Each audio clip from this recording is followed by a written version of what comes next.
Hey, how are you? Welcome to another episode of the Real Estate Rockstar Partnership, where we are helping realtors and real estate investors create multiple streams of real estate income. We want to help you earn more, have fun, live free. And of course, once you're making all that money, we want you to be able to give back, okay? Because that's what life is all about, giving. So I am your host. I am always fired up. My name is Phil Barneo. I'm here with my beautiful wife.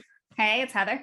Hey, so do us a favor, wherever you're watching or listening on this, if you have not smashed the subscribe button, go ahead and do so right now. We would really appreciate that. If you're listening, you want to drop us a comment, let us know, say what's up. That would be awesome too. We always like to interact and like to kind of get that feedback to know that we're actually making some sense and helping some people. So we definitely appreciate that. So what in the world are we going to talk about today?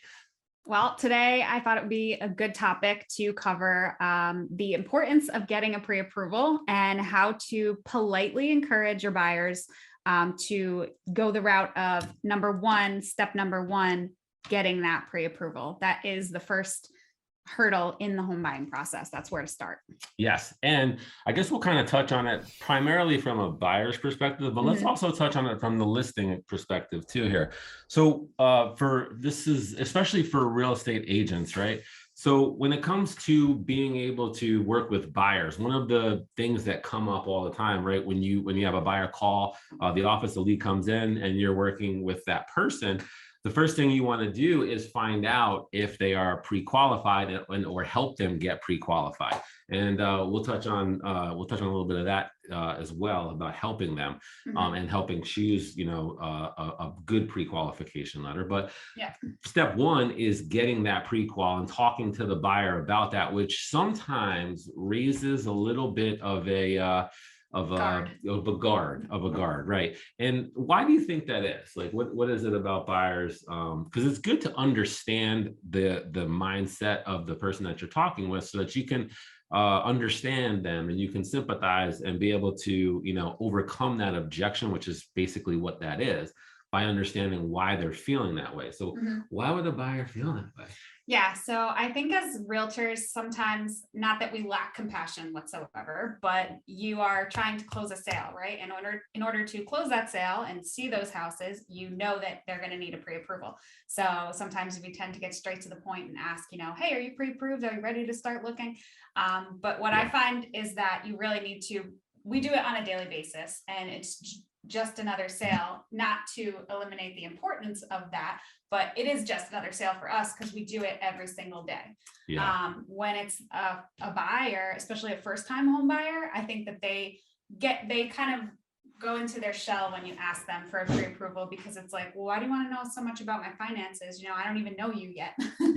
So I think, like, the way that I go about it when I talk to a lead for the first time or meet with them for the first time, I listen to everything that they have to say, what they are looking for in a home, how much they've been searching online, if they, what properties caught their eye. And then at the very end of that last conversation, I just ask them, hey, so now that I have a better understanding of what it is that you're looking for, do you need any assistance in obtaining a pre-approval? Because we have really awesome relationships with lenders that can help you out. Or do you already have one?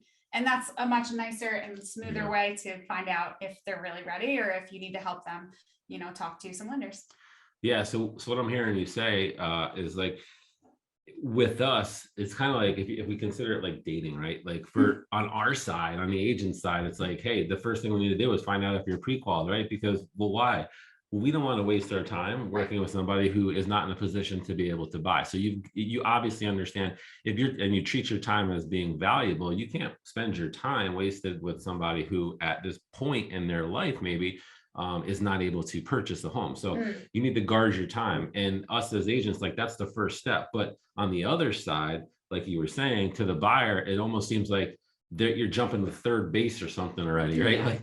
Like, whoa, I'm calling to talk to you about, a house I'm interested in. You're wondering about, where my finances are. And so that becomes like a personal intrusion almost to the buyer. And the other thing I would say too, I think you're 100% on the money with that. And as agents, as good agents, as professionals, as seasoned agents, we have to like I was saying before, be aware of the mindset of the buyer. So that's what they're thinking when you jump down their throat right away with, are you pre-qual?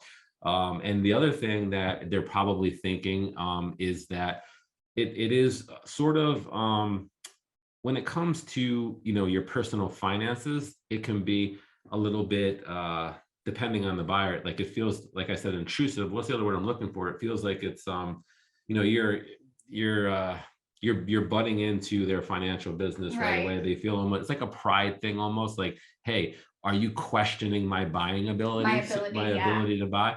Like, no, of course I'm not questioning your ability to buy.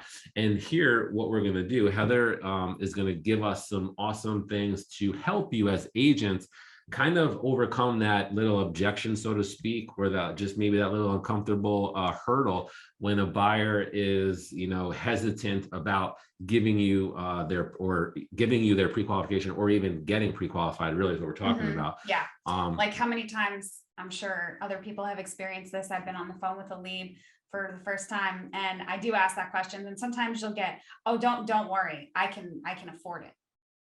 Yeah. Well, that doesn't work in this market, right? Because even like, let's go back to the pandemic where you couldn't even get in the door without having a pre-approval. That was actually beautiful because then we didn't have to blame it on us. We can blame it on everybody. Well, we still do probably use that a little bit. Yeah. That's still a good tactic, which we'll get into, but. Yep. So yeah, a couple things. I put something together that are 4 main steps on how to politely and gently, right, encourage the buyer that doesn't have a pre-approval to get one. Okay. And also to explain to them why, right? Can we, right before you get into that, let me just bring up one thing, and then I'm going to ask you to go right into there. So we said when we started, so let's just understand it from the buying side and from the listing side. One of the things as a professional real estate agent that you owe the listing side, if you're working with the buyer, is you owe that other agent you owe them, you really don't have any business, let me say it like this, bringing an unqualified buyer to their listing, because that is somebody's home. That is like you're telling them to leave their home, right? The homeowner, if it's occupied, obviously. So you have to vet them, because you kind of owe that respect and courtesy, right, to the listing side. And the listing agent and the person who is, who owns the house, who's selling it, especially if they're occupying it, they don't want to be inconvenienced to show their home to somebody who obviously is not pre-qualified. And that's why it is a good practice on the listing side, to see a pre-qual first. We request them, like, if you don't have that, especially in this market. But yeah, so from both sides, it's good practice to understand that as agents. Now, plus it builds your credibility as an agent, because if you are working with buyers and you get to know some listing agents and they know, oh, if they show the house, they're bringing an offer, most of the time they work with qualified buyers, they work with good people. So then that helps, for your reputation tremendously for your reputation. And, that goes to, other things like working with good lenders and making sure that you vet your buyer properly, because your reputation is more important than, trying to show properties to somebody who's not qualified, because now you're bringing offers and people can't rely on the quality of the buyer that you're working with to bring those offers. So, we take that very seriously, right? When we're doing it with buyers, and anytime that we have like any issues with deals, we definitely go look, and then we say, okay, what is going on? What happened? And how do we make sure this never doesn't happen again? Because that is, that's the bread and butter of our business, is our relationship at the end of or our reputation, sorry, at the end of the day, which in turn is our relationship with other agents. Right. So let's get into your awesome list of how to overcome the little hurdle or hump of, getting past that pre-qual thing. Yep. So when I put this together, so I have 4 main points on how to gently, push your buyer to get the pre-approval. And what I did was I completely put myself in the buyer's shoes, and I figured, like, if I was going to buy a home, how would I want to hear it? Okay. So number 1, a pre-approval, you can tell your buyer that a pre-approval is going to solidify your budget. Because if somebody comes to me and they say, well, I'd like to look at this house and it's $400,000. I really, as their agent, have no idea if they can afford that or not if they don't have a pre-approval. So what I tell people is, we want to make sure that we're looking at houses in the proper price range and not just spinning our wheels, because it could turn out that you're pre-approved for 500, right? Maybe more than what you thought, or it could turn out that you're only pre-approved for 3. So if Right. we look at 10 houses that are priced above your price point, and then we find out that really you'd be more comfortable in the 300s, then that was all, that was all in vain. Wasted time. And our time is valuable, so we have to guard it. Yes. I think it's important too, and I always tell them, like, once you meet with a broker or whoever you're going through for the pre-approval, right? Hopefully one of our recommendations, but after you meet with your mortgage broker, they're going to explain all the costs that are associated with buying a home. So it's really going to just put them in the position of understanding the process a little bit more too. They're going to explain closing costs. They're going to explain, how much money they need to put down. They're going to explain the different options that the person has. So I think it really is the place to start. And that's why I stress it as being step number 1. Yeah. And it puts them at ease and makes them feel comfortable because they're going to understand what their monthly payments are going to be. Yeah. Then it helps you understand what houses you can look at and you factor the taxes in. Exactly. So now it's giving you a lot more clarity in what it is that you need to narrow down what you go look at, like you had originally mentioned. Yeah. And it helps them have that comfort of knowing, okay, this is what we're looking at. This is what the monthly, expenses are going to be for us. We feel comfortable as a family, so to speak, right? And moving forward in this financial decision. So absolutely. Yeah, absolutely. Number 2 that you can tell your buyer is a pre-approval shows sellers that you're serious and committed. So a buyer that doesn't have a pre-approval is not going to be taken as seriously as somebody that does, right? As a seller, back on Phil's point, you want to be certain that the person that not only is coming into your home for a showing, but potentially submitting an offer has already gone through that process, has had their income and their employment and everything verified, and they're good to go, because you feel a lot more solid about accepting an offer where the person has, gone through that versus somebody that hasn't, because there's no proof. Yeah. And even deeper on that, you're 100% right. Then it goes into the quality of the pre-qual, right? Not all pre-quals are created equal. So certain lenders, and I'm not going to smash any lenders on this, but certain lenders don't have as credible of a pre-qual. And they'll give a pre-qual out there that really is not that legit, right? Yeah. And so we all know listing properties, what we're looking for in a pre-qual.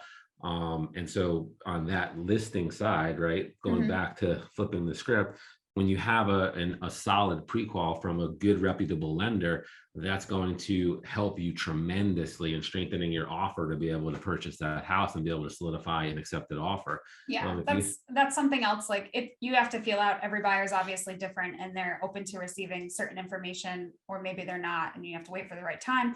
But somebody that I know that I can say it to, I always tell them, we don't recommend lenders for any benefit. I shouldn't say any benefit of our own, because it does make the deal go smoother, but we really are giving you these recommendations because it's a proven system. We've already worked with them. They've treated our buyers very well. They're reputable. They're competitive with interest rates. They're going to close fast. And most importantly, the customer service that they provide is exceptional. Yeah. So we really just want you to have the best home buying experience, the least stress. And without naming any, institutions, it really is the larger institutions that make the process a whole lot more difficult and stressful for the buyer versus like a small town local who's confident company. Yeah, a confident one. Yeah. Absolutely, 100%. Yeah, that's good. Let's go on to number 3. So you can also tell your buyer that there's so many different programs out there that to shop without a pre-approval first is really kind of irresponsible, because you don't even know what you qualify for. And what I mean by that is, at this point in the game, the buyer may not even understand the different kinds of financing that exist, right?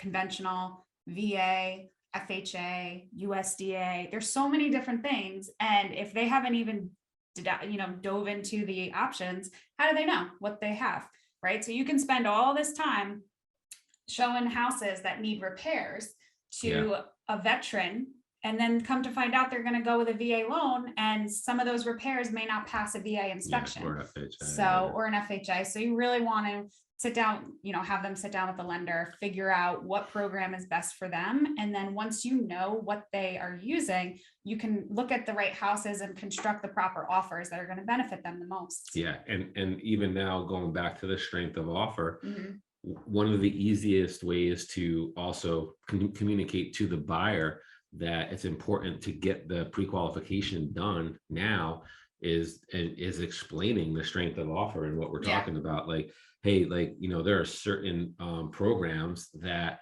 like FHA, and explaining, hey, like, let's see, are you qualified right now? You're pre-qualified with FHA, but maybe we need to go figure out like why is that. Let's talk to our lender, and we want to get you, pre-qualified for, conventional, because it's a stronger offer, right?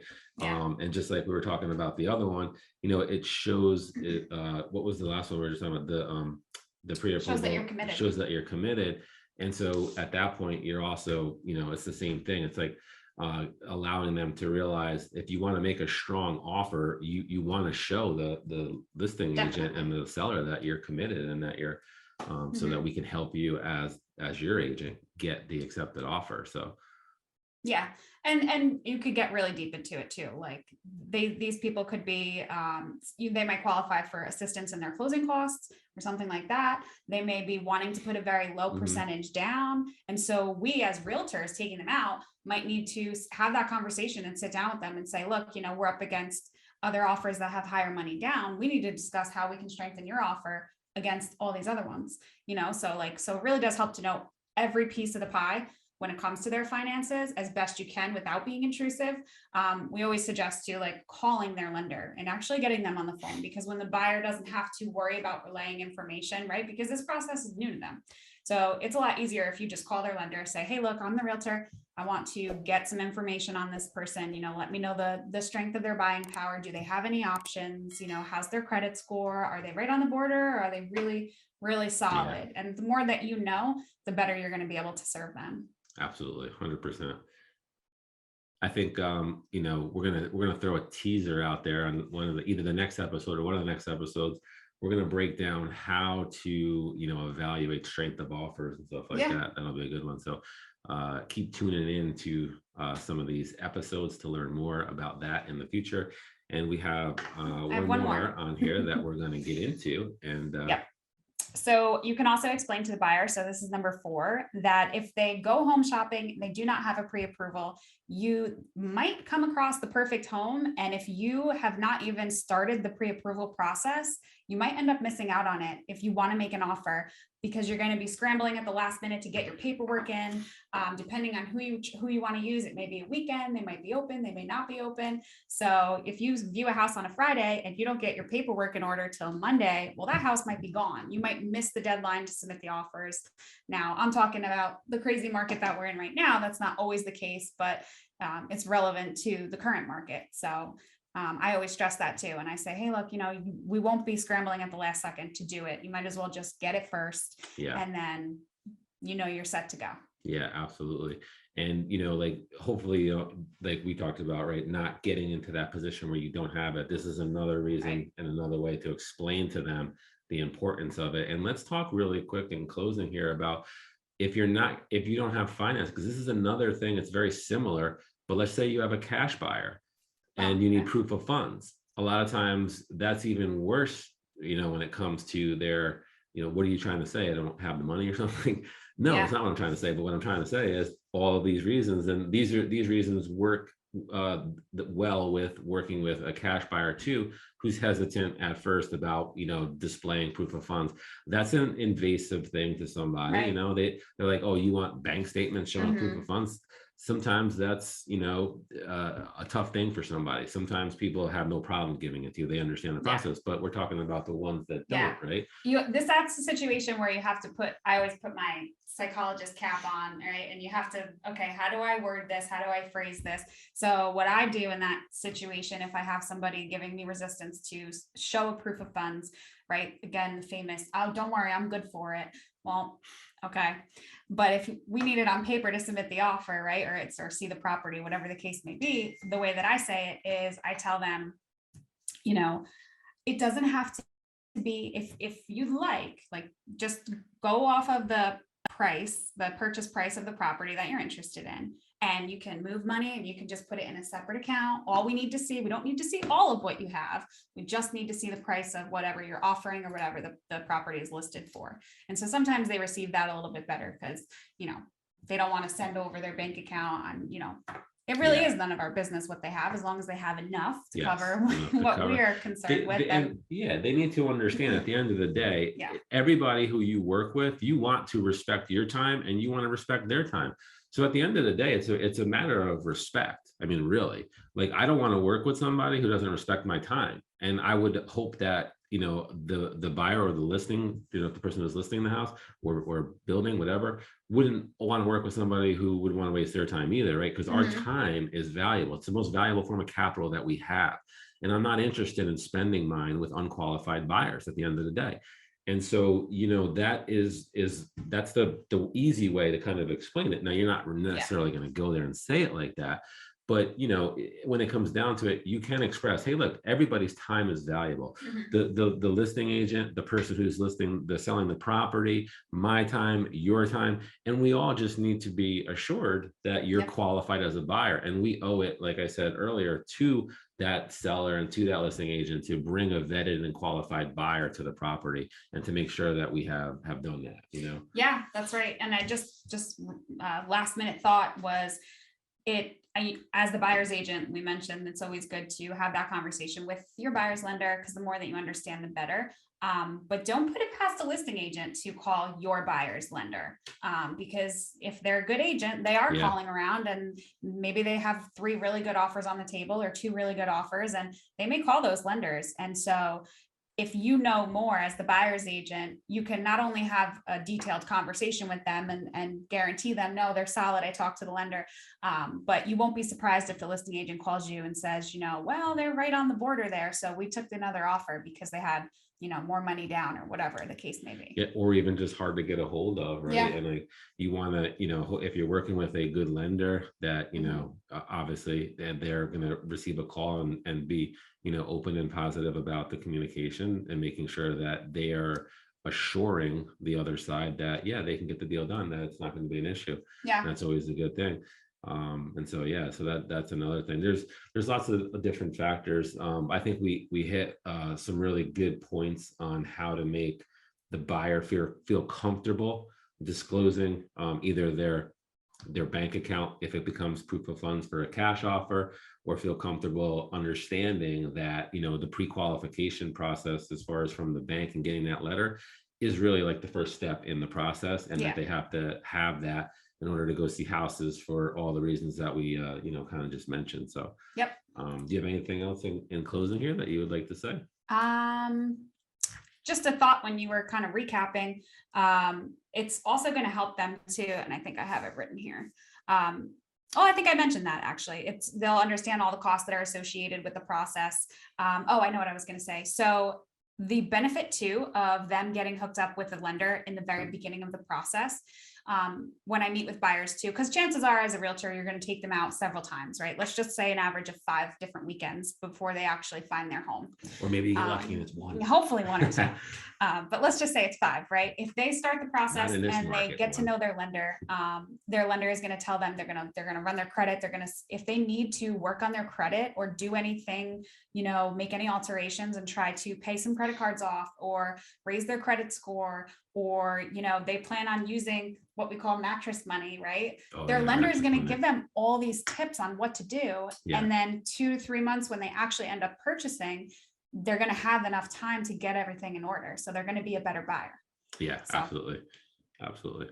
I guess in closing, I would add one other thing to when it comes to the lender that you're working with, in regards to making sure that, if a buyer brings a pre-qual to you, and let's just say it's a non-local lender, you're not really familiar with them, or, like I mentioned before, not all pre-qualification letters are created equal. Some really don't do any bit of a vetting process. It's like, okay, they take their word, take their information, and they don't really do much. They don't, have verified employment and all the other things that, so when you see something like that, it's good for you as an agent to guard your time, to call that lender and vet the lender. You need to vet the lender at that point and be like, how did you pre-qualify them? What did you do? Did you run their credit? Did you get their debt to income ratio? Did you verify their employment? Like what did you do?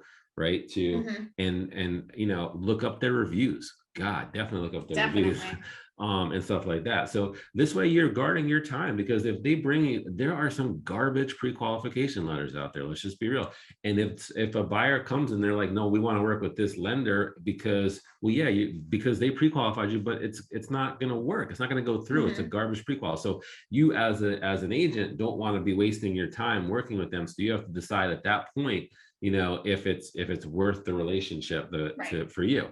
And so I guess, yeah, just in closing, I'm looking out for the agents when it comes to that. I would say that's one of the things that goes through our mind when we see stuff like that with the pre-qual. Yep. So in closing, Heather and I would just like to say thank you so much for tuning in to the Real Estate Rockstar Partnership. We hope to continue to provide you with good content to help you grow your business. All right. We want to help you earn more, have fun, live free, so you can give back. Drop us a comment, smash that subscribe button. We'll see you on another episode. As always, peace out and God bless you. Take care.